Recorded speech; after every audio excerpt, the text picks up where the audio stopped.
کیونکہ میں اس پروجیکٹ کی وزٹ بھی کر چکا ہوں, وہاں پہ جا بھی چکا ہوں, اور جب میں نے پہلی دفعہ نومبر میں اس کی وزٹ کی تھی, پہلے فرسٹ ویک آف نومبر میں, تو میں نے ان سے کہا تھا یہ تمام باتیں تو عاجز بھی ہمیں بتا چکے ہیں. مدیحہ, اس حوالے سے اگر سر میرا سوال یہ ہے کہ پہلے سے منصوبہ جو ہے اس میں یہ 2 انڈر پاسز کی بات نہیں تھی, اب یہ 2 انڈر پاسز کا مطالبہ کیا جا رہا ہے, یہ کیا وجہ ہے, یہ کہاں سے آ گئی؟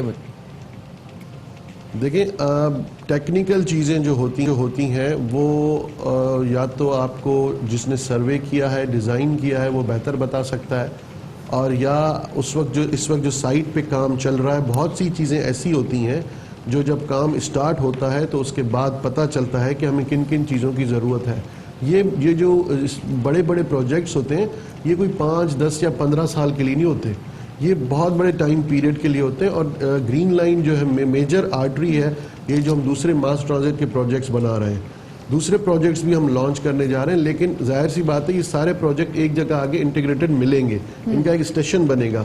اب وہاں پہ اگر کسی جگہ پہ کسی چیز کی ضرورت ہے تو یہ پروویژن ہوتا ہے ان جگہوں پہ, ٹیکنیکل ٹرمز میں یہ ڈالا جاتا ہے پروویژن کہ اگر وقت ضرورت کہیں پہ ہمیں ایلیویٹ کرنا پڑ گیا تو وہ کوئی بڑا پروسیجر نہیں ہوتا, ڈیزائننگ ہوتی ہے, کنسلٹنٹ اویلیبل ہیں, ادھر ہمارے ڈیزائنرز اویلیبل ہیں, آپ کے کنسٹرکشن کا کام چل رہا ہے, آپ اوپر نیچے تھوڑا بہت کر سکتے ہیں. کہ پروجیکٹ کی لائف دیکھنی ہے, ہمیں پروجیکٹ کو اچھا بنانا ہے, فیزیبل بنانا ہے, پروجیکٹ ہمیں کامیاب کرنا ہے, یہ نہیں کہ کچھ پیسوں کو بچانے کے لیے یا ایک پولیٹیکل پوائنٹ سکورنگ کرنے کے لیے یا اپنے آپ کو کچھ بڑا دکھانے کے لیے. بیسیکلی کام یہ کہ پروجیکٹ کو بچایا جائے, پروجیکٹ جلد مکمل کیا جائے تاکہ لوگوں کو ریلیف ملے, کیونکہ 2016 سے یہ کام شروع ہوا تھا اور ابھی تک ہمیں دکھائی نہیں دے رہا. جیسے بھی آپ نے بولا کہ بسز کا جو ٹینڈر ہے پہلے وہ سندھ گورنمنٹ کے پاس تھا, وہ فیڈرل گورنمنٹ کے پاس چلا گیا, اور اس میں بھی ابھی 9 ماہ تو ہم یہ دیکھ لیں کیونکہ بسز کا ٹینڈر پاس ہونا ہے, تیار ہوں گی.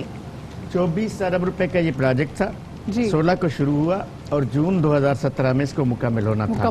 ہاں, اور جون ہمیں وزیر اعظم, سابقہ وزیر اعظم نے یہ اعلان کیا تھا کہ جون 2017 میں انشاءاللہ اس روڈ پہ روڈ بنے گا اور بسز چلیں گی. آج میں نے اپنی رپورٹ میں کہا جون 2019 میں ہم بات کر رہے ہیں, یعنی آپ سمجھیں کہ 2 سال تو تاخیر کا شکار ہو چکا ہے. جی 2 سال, 2019 بھی آدھا گزر گیا. لیکن اب میں نے آپ کے اس سے پہلے پروگرام میں 6 مہینے پہلے بھی میں نے کہا یہ گیا تھا کہ 6 مہینے میں بسز آ جائیں گی. میں نے اس وقت بھی کہا تھا کہ میں وفاقی وزیر کو چیلنج کرتا ہوں کہ 6 مہینے میں بسز نہیں آئیں گی. تو ابھی بھی جو صورتحال ہے, ہم چونکہ کل آپ کے پروگرام کے لیے گرو مندر سے یہ 22 کلومیٹر کا پورا ٹریک گھوم کے آئے ہیں اور تمام لوگوں سے ملاقات کر چکے ہیں, تو ابھی بھی 10 ارب روپے چاہیے. 2.5 ارب روپے وفاقی حکومت نے دے دیے ہیں فی الحال ایک انسٹالمنٹ کے طور پہ. چلیں اس 2.5 ارب روپے پہ بھی اگر کام شروع کیا جائے تو 10 مہینے سے پہلے بسز نہیں آئیں گی. یہ میں مطلب چیلنج کر رہا ہوں. ابھی بھی عادل سے ہمارے صاحب یہ چیلنج کر رہے ہیں کہ گرین لائن کے منصوبے میں جس کے لیے بسز کا آنا بہت زیادہ ضروری ہے, وہ بھی 10 مہینے میں تو آپ کو وہ آتی ہوئی دکھائی نہیں دے رہی, اور اس کا مطلب ہے یہ ابھی منصوبہ اور چلے گا, اور ابھی کراچی والوں کا خواب پورا ہونے میں بالکل مزید وقت لگے گا. سب کا خواب ہے, مشترکہ خواب ہے, جس کی تعبیر ہم ڈھونڈ میں دعا کرتا ہوں عاجز صاحب کہ آپ کا یہ دعویٰ, مطلب میری خواہش ہے, مجھے پتا آپ ٹھیک کہہ رہے ہیں, میں بھی کہہ رہا ہوں کہ نہ ہو, میری خواہش ہے کہ میری دعا ہے کہ پورا نہ ہو, لیکن اور یہ منصوبہ جلد شروع ہو جائے. لیکن یہ جو 2 انڈر پاسز کا نیا مطالبہ آ گیا ہے, مجھے لگتا ہے اس سے کچھ مزید حالات خراب ہی ہوں گے, کچھ مزید ڈیلے ہو گئی یہ منصوبہ. خیر خواتین اگر بن جائے تو وہ اچھا ہے, لیکن لگے ہاتھوں جہاں اتنے کنسٹرکشن کا ٹائم ہو رہا ہے. دیکھیے میں نے آپ کو ڈیزائن جو پروجیکٹ ہیڈ ہے اس کی بات بتائی ہے کہ اگر چائنی کمپنی کو یا ہانگ کانگ کی کسی کمپنی کو ٹھیکہ دیا جائے گا, وہ ہمیں بسز کا اگر 100 بسز کا لاٹ بھی دے گا کم از کم, تو کم از کم 8 مہینے وہ کمپنی لے گی. 8 مہینے لگیں گے, ابھی وقت درکار ہے. چلے بہت شکریہ جی, عاجز ہمارے ساتھ موجود تھے اور ہم بات کرتے کراچی گرین لائن منصوبے کے حوالے سے, جس کے لیے ہماری سب کی دعائیں ہیں کہ جلد سے مکمل ہو جائے. نظر نہیں آ رہا خیر بھی جلدی ہوتے ہوئے. خیر جی, موونگ آن بات کریں گے کراچی پولیس کی. کراچی پولیس چیف کے قائم واٹس ایپ سروس کی عوام میں پذیرائی 1 جنوری سے 30 جون تک WhatsApp service complaint service کو 1603 شکایت موصول ہوئی, یعنی کہ 1603 شکایت موصول ہوئی ہیں, اور واٹس ایپ پر موصول شکایت کے نتیجے میں 10 پولیس اہلکاروں کو اب تک معطل کیا جا چکا ہے, جبکہ 1 اہلکار کی تنزلی اور 1 کو شو کاز نوٹس اور 16 کوارٹر گارڈز اور 16 کا تبادلہ کیا گیا ہے. شہر کے مختلف تھانوں میں FIR درج کی گئی. جوئے, جنسی زیادتی, بھتے اور فحاشی سے متعلق 100% شکایات نمٹائی گئیں، جبکہ دیگر شکایات پر عمل درآمد کرنے کے لیے متعلقہ محکموں کے سپرد کیا گیا۔ یہاں وقت ہو گیا ایک چھوٹے سے بریک کا، ایک چھوٹا سا بریک لیتے ہیں، بریک کے بعد واپس آئیں گے، ہمارے ساتھ رہیے گا، دیکھتے رہیے باخبر سویرا۔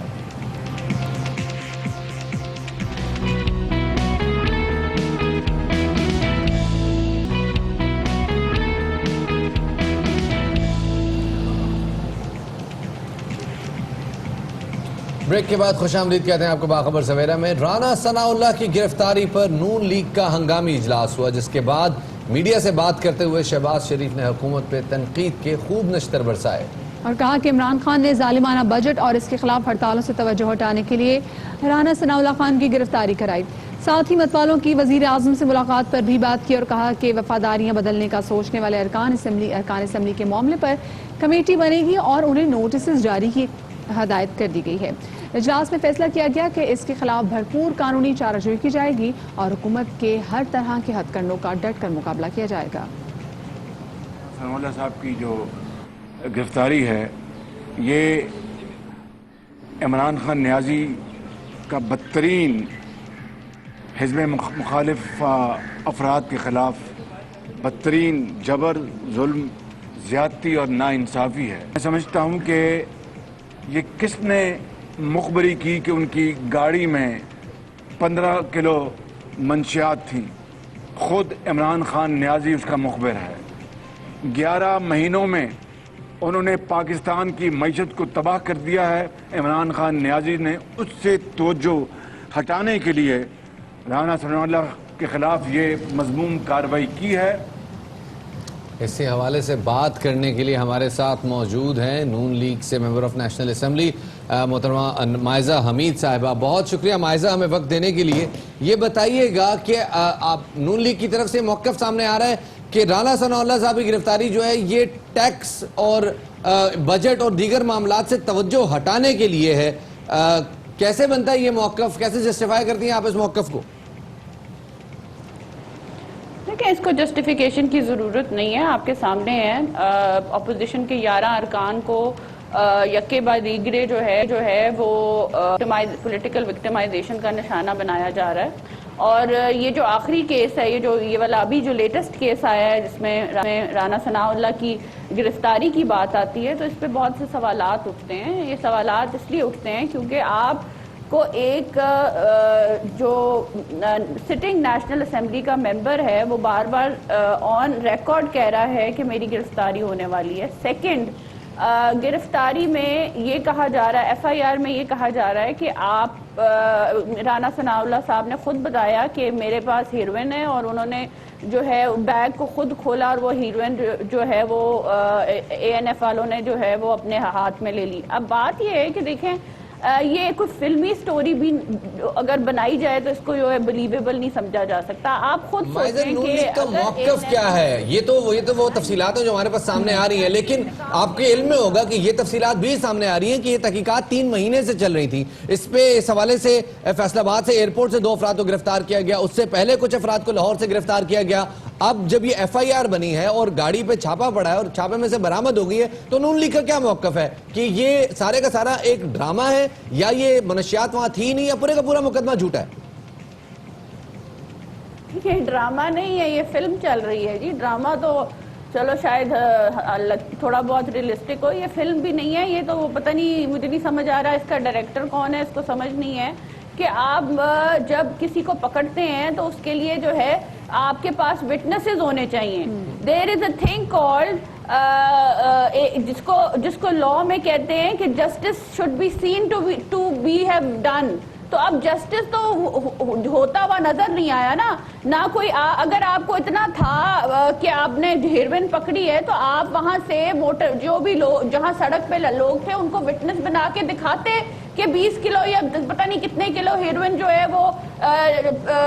وہ نکالی گئی ہے رانا ثناء اللہ کے کیس میں۔ بات یہ ہے کہ اگر دیکھیں یہ اے این ایف والے کیس بنا کے ریٹن تو یہ کر لیں گے، جو مرضی کرنا چاہتے ہیں کر لیں اپنے، یہ وہی ہو گیا نا، ہم ہی گواہ ہیں، ہم ہی جو ہیں فیصلہ کرنے والے ہیں۔ تو اس میں تو یہ سب کچھ تو ڈیسائیڈڈ ہے، لیکن جو ہسٹری ہے اس چیز کی وٹنس ہے کہ اس طرح کا کیس، اس طرح کا ڈرامہ، اس طرح کا سارا کچھ اس لیے کیا جا رہا ہے تاکہ جو ہے مسلم لیگ نون کے وہ ووکل لوگ جو میاں محمد نواز شریف کے لیے آواز اٹھاتے ہیں یا میاں بالکل محمد مائزہ، نواز ہم شریف ایگری کرتے ہیں کہ نون لیگ پوری کی پوری اس وقت اس حوالے سے ایک موقف رکھتی ہے کہ یہ مقدمات بقول آپ کے یہ ڈرامہ نہیں فلم ہے، لیکن جب رانا ثناء اللہ، ہم نے کل مناظر دکھائے، ہم نے خود وہ نیوز بریک کی، کورٹ میں موجود تھے، تو ٹاپ لیڈرشپ میں سے ہمیں کوئی نظر نہیں آیا وہاں پہ ان کا ساتھ دینے کے لیے.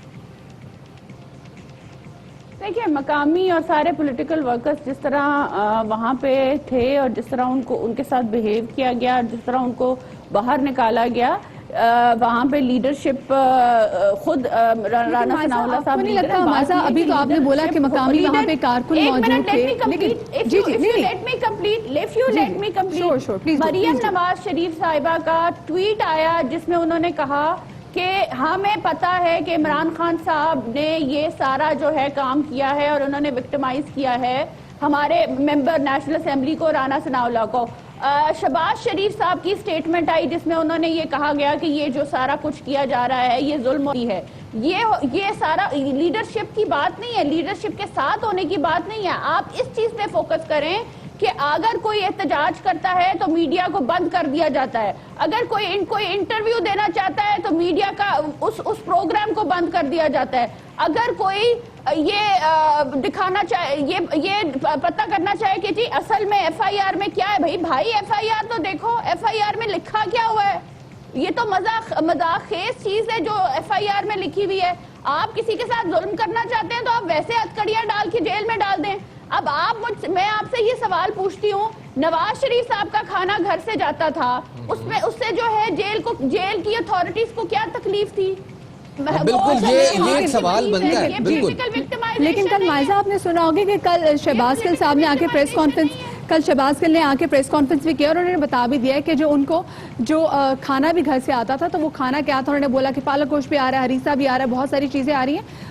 اور ہمیں معلوم ہے کہ میاں محمد نواز شریف کی طبیعت اتنی بہتر نہیں ہے، تو خیر ہمیں بھی اس میں پتہ چل گیا کہ ان کو کھانا کون کون سا جا رہا ہے جو یہ کھانا نہیں جانا چاہیے ایک شخص جو کہ دل کا مریض ہو. میں آپ سے جو بات کر رہی تھی میں دوبارہ اس کی طرف جاؤں گی کہ اتنا بڑا کیس ہے جو کہ رانا ثناء اللہ کے خلاف کیا گیا ہے. آپ نے کہا مقامی کارکنان وہاں پر آ گئے، کیا یہ اچھا ہوتا ہے کہ آپ کے اگر بڑے لیڈران میں سے کوئی وہاں پر ہوتا ہے؟ کیونکہ ایک تو حکومت کا ایک ٹولہ یہ بھی بات کر رہا ہے کہ مریم نواز کی جو کیونکہ دھڑا بندی جو ہو چکی ہوئی ہے، تو مریم نواز کے جو سائٹ کے جو لوگ ہیں وہ اس وقت بہت خوش ہیں کہ یہ گرفتار ہو گئے ہیں. اس طرح کے جو یہ چیزیں جو ہیں یہ میرا خیال ہے کہ یہ بریکنگ نیوز تو بن سکتی ہیں، لیکن یہ ریئلسٹکلی اس کا کوئی حقیقت سے تعلق نہیں ہے. پہلی بات تو یہ کہ شہباز گل صاحب جو ہیں وہ ایک سلیکٹڈ آدمی ہیں اور وہ جھوٹ بولتے ہیں اور وہ ڈرامے کرتے ہیں اور جس طرح کی وہ باتیں کرتے ہیں، یہ جو ہے وہ میرا خیال ہے کہ ان کا مذاق اڑانا چاہیے، مذاق بھی نہیں اڑانا چاہیے، ان کا جواب نہیں دینا چاہیے. ایک بندے کی ہیلتھ کا معاملہ ہے اور آپ اس کی صحت کے ساتھ کھیل رہے ہیں. دوسرا آپ مجھے اس سوال کا جواب دے دیں، عمران خان صاحب نے کیوں کہا کہ پروڈکشن آرڈرز کا جو لا ہے، جو اسمبلی میں لا ہے، اس کو جو ہے ختم کرنا چاہیے. پروڈکشن آرڈر جو ہے ایک ہر ممبر کا رائٹ بنتا ہے، اس کو ختم کیوں کیا جا رہا ہے؟ مجھے اس سوال کا جواب دیں. تیسرا جو ہے، اب آپ جو ہے یہ کہیں کہ رانا ہیلو جی ہمیں آپ کی آواز آ رہی ہے. میں مائزہ اگر بدیہ کا سوال ری اسٹرکچر کر دوں تو وہ بڑا آسان سے میں جو سوال پاس آن کرنا چاہ رہا ہوں وہ یہ کہ تاثر یہ آتا ہے کہ جب اس قسم کی کوئی گرفتاری ہوتی ہے تو تاثر یہ آتا ہے کہ پوری نون لیگ کی قیادت چونکہ ایک پیج پر نہیں ہے، لہٰذا وہ عدالتوں میں ان کا ساتھ دینے کے لیے پیش نہیں ہوتے، وہ مظاہرے نہیں کرتے، وہ احتجاج نہیں کرتے. ہم نے دیکھا، میں تو ایکسپیکٹ کر رہے تھے کہ رانا ثناء اللہ کے جب پیشی ہوئی عدالت میں کل تو نون لیگ کی ٹاپ لیڈرشپ میں سے کسی ایک کو یا کچھ لوگوں کو وہاں موجود ہونا چاہیے تھا. کیا اگر نون لیگ ایک پیج پہ ہے تو کیا آپ یہ کمٹ کر سکتی ہیں یا کیا آپ یہ دعویٰ کر سکتی ہیں کہ اگلی پیشی ان کی جب بھی ہوگی 14 دن کے ریمانڈ کے بعد تو نون لیگ کی ٹاپ لیڈرشپ عدالت میں موجود ہوگی؟ نون لیگ کی ٹاپ لیڈرشپ کو تو آپ نے جیلوں کی سلاخوں کے پیچھے ڈالا ہوا ہے، تو جو موجودہ رہ گئی اس کی بات کر ہونے کے لیے بتائیں کون ہے. لیکن مجھے بتائیں نا یار، آپ کے پاس شہباز شریف صاحب ہیں, مریم نواز صاحب ہیں, ہم تو ان کی بات کر رہے ہیں. ایک منٹ بات سن لے نا, بات سن لے. 11 ممبر ہیں جو نیشنل اسمبلی کے ابھی تک جو ہیں آپ لوگوں نے گرفتار کر لی ہیں. صحیح. آپ کے وزراء کے مطابق 5000 لوگوں کو آپ جیلوں میں اور ڈالنے لگے ہیں, تو کھڑا کون ہوگا, کس طرح کھڑا ہوگا, آپ مجھے بتائیں. 5000 وزراء تو ہے بھی نہیں. میں تو صرف عرض یہ کروں کہ اگر آپ لوگ آ جائیں یا اور ایسے لوگ جو حمزہ صاحب ہے, شہباز صاحب ہے, مریم صاحبہ ہیں, یہ ان کی بڑی فالوئنگ ہے, لوگ بڑا فالو کرتے ہیں ان کو. لوگ ان کو فالو کرتے ہیں, تو آج جو ہے رانا ثناء اللہ کے ساتھ ہر ورکر جو ہے کورٹ میں کھڑا تھا نا. لیکن آپ یہ بتائیں کہ لیڈروں کو کیوں جیلوں کی سلاخوں میں ڈالا جا رہا ہے, یہ پوچھا کریں شہباز گل صاحب سے جو لوگوں کے کھانے گنتے ہیں. جی یہ واقعی اپنی ذات میں سوال ہے, لیکن بہرحال وہ ایک کیس ہے اور معاملہ سبجوڈس ہے, ہم اس پہ ذرا ظاہر اتنا کھلا ڈھلا کمنٹ نہیں کر سکتے. ہم ذرا حکومتی موقف لے لیتے ہیں. ہمارے ساتھ عثمان صاحب موجود ہیں, خواتین حضرات, اور عثمان ڈار صاحب جناب اعلیٰ جی اس وقت ہمارے ہمیں جوائن کر چکے ہیں. عثمان ڈار صاحب بہت شکریہ باخبر سویرا کا وقت دینے کا. سر اپوزیشن کا الزام ہے کہ مہنگائی سے اور بجٹ سے اور یہ جو ایمنسٹی سکیمز ہیں اور جس طرح معاشی تکالیف میں مبتلا اس وقت حکومت, ان سے توجہ ہٹانے کے لیے یہ رانا ثناء اللہ صاحب کی گرفتاری کی گئی ہے. ایگری کریں گے؟ بنیادی طور پہ اپوزیشن بکھلاہٹ کا شکار ہے. پچھلے 30-35 سال سے ان دونوں جماعتوں نے باریاں لگا رکھی تھی, اور اب تیسری قوت کی شکل میں وزیر اعظم عمران خان اور ان کی پارٹی جو ہے وہ برسر اقتدار ہے. یہ انہوں نے سوچا ہی نہیں تھا کہ ایک ایسی جماعت پاکستان تحریک انصاف کی شکل میں سامنے آ جائے گی جو احتساب کا نعرہ 22 سال کرپشن کی جدوجہد کر کے اقتدار میں آئے گی. اور یہی وہ بکھلاہٹ ہے جو نورا کشتی, جو مکمکا اور ایک مائنڈ سیٹ تھا ان دونوں جماعتوں کا ماضی میں, بالخصوص گزشتہ 10 سالوں میں. جس طرح ہم کہہ رہے ہیں کہ انہوں نے 24,000 ارب کی آڑ میں پروجیکٹس کیے اور ان میں ککس بیکس لی, اور جو وزیر اعظم کا ہائی پاورڈ کمیشن ہے جس میں انشاءاللہ تعالیٰ دودھ کا دودھ پانی کا پانی ہوگا, یہ اس بکھلاہٹ میں ہے. مہنگائی مشکل وقت سے ضرور پاکستان گزر رہا ہے. انشاءاللہ تعالیٰ ہماری جو اکنامک ریفارمز ہیں آپ دیکھیں گے اگلے 2 سے 3 ماہ میں یہی آپ کو معیشت کی گاڑی پٹری پہ چڑھتی نظر آئے گی, اور اگلے 1.5 سے 2 سال میں انشاءاللہ تعالیٰ پاکستانیوں کو ریلیف بھی ملے گا. بجٹ, ہر آنے والا بجٹ اس سے بہتر ہوگا, اور اس سے بھی اگلا جو بجٹ آئے گا وہ اس سے ہوگا. ایک کی بات ہم میاں محمد نواز شریف کے والے سے پوچھنا چاہیں گے, جو کہ جیل میں ہیں, مریض ہیں, ان کو گھر سے کھانا جاتا ہے. پنجاب گورنمنٹ نے یہ فیصلہ کر لیا ہے کہ نواز شریف کو اب گھر کا کھانا نہیں ملے گا. یہ فیصلہ لینے کی ضرورت کیوں پڑی؟ دیکھیں آج تک تو کوئی ایسا ہم نے کھانے پہ پابندی نہیں لگائی, اور البتہ اس کے بارے میں سوچا ضرور جا رہا ہے. اس کی بنیادی وجہ یہ ہے کہ ہم بھی چاہتے ہیں کہ کچھ ایسے ڈاکٹرز اور ماہرین کا بورڈ بنا دیا جائے جو کم از کم یہ طے ضرور کرے کہ یہ جو مرغن غذائیں اور یہ جس طرح کے ہیلدی کھانے آ رہے ہیں, اور ایک طرف میاں نواز شریف صاحب کو ایک سیریس ہیلتھ ایشو ہے, اور جس طرح مریم صفدر آئے روز پنجاب گورنمنٹ کو ٹارگٹ کرتی ہیں جی کہ ان کے ساتھ ناانصافی کی جا رہی ہے, تو ایک ایسا پیشنٹ جس کو اتنے مرغن غذائیں روزانہ گھر سے آتی ہیں, تو اس کے اوپر تو ضرور ایک بورڈ بیٹھنا چاہیے. خدا نہ خواستہ کسی ایسے کھانے کی وجہ سے, مرغن غذاؤں کی وجہ سے اگر میاں صاحب کو خدا نہ خواستہ مزید ان کی طبیعت خراب ہوتی ہے, تو یہ تو آگے ہی ہمیں الزام ٹھہرا رہے ہیں کہ پنجاب گورنمنٹ جو ہے وہ پولیٹیکل وکٹمائزیشن کر رہی ہے. اور میں سمجھتا ہوں کہ اس کے اوپر باقاعدہ بورڈ بننا چاہیے. صحیح, بہت شکریہ جی. عثمان ڈار موجود تھے, اور مائزہ آپ نے ان کو سنا ہوگا وہ کیا کہہ رہے تھے. وہ کہہ رہے تھے ابھی پابندی لگانے کے بارے میں سوچا جا رہا ہے, یہ پابندی لگائی نہیں کیونکہ گھر سے مرغن غذائیں ایسی آتی ہیں, تو ہم چاہتے ہیں کہ ایسا بورڈ بیٹھے جو بتائے کہ ایک مریض کے لیے یہ کھانا آنا چاہیے یا نہیں آنا چاہیے. اچھا یہ تو لگانا پابندی تو لگ چکی آج کی اخباروں میں ہر جگہ پہ. مائزہ آپ کو مجھے کٹ کرنا پڑے گا کیونکہ ایک بہت اہم ترین خبر اپنے ناظرین کے ساتھ شیئر یہ کرنی ہے کہ لاہور ایئرپورٹ پر فائرنگ کا واقعہ ہوا ہے, جس کے نتیجے میں 2 افراد جاں بحق ہو گئے ہیں. نہایت ہی امپورٹنٹ خبر, بریکنگ نیوز اپنے ناظرین کو دے رہے ہیں کہ لاہور ایئرپورٹ پر فائرنگ ہوا ہے, اور اس فائرنگ کے نتیجے میں 2 افراد جاں بحق ہوئے ہیں. یہ فائرنگ کس کی جانب سے کی گئی ہے اور کون اس کے نتیجے میں جاں بحق ہوا ہے, اسی حوالے سے ابھی ہم کوشش کریں گے کہ ہمارے نمائندے سے ہمارا رابطہ ہو اور ہم آپ تک یہ خبر پہنچائیں. لیکن نہایت ہی افسوسناک خبر ہے جو کہ ہم صبح آپ کو دیکھ رہے ہیں, بتا رہے ہیں کہ فائرنگ کا واقعہ لاہور ایئرپورٹ پر پارکنگ ایریا میں یہ ہوا ہے واقعہ.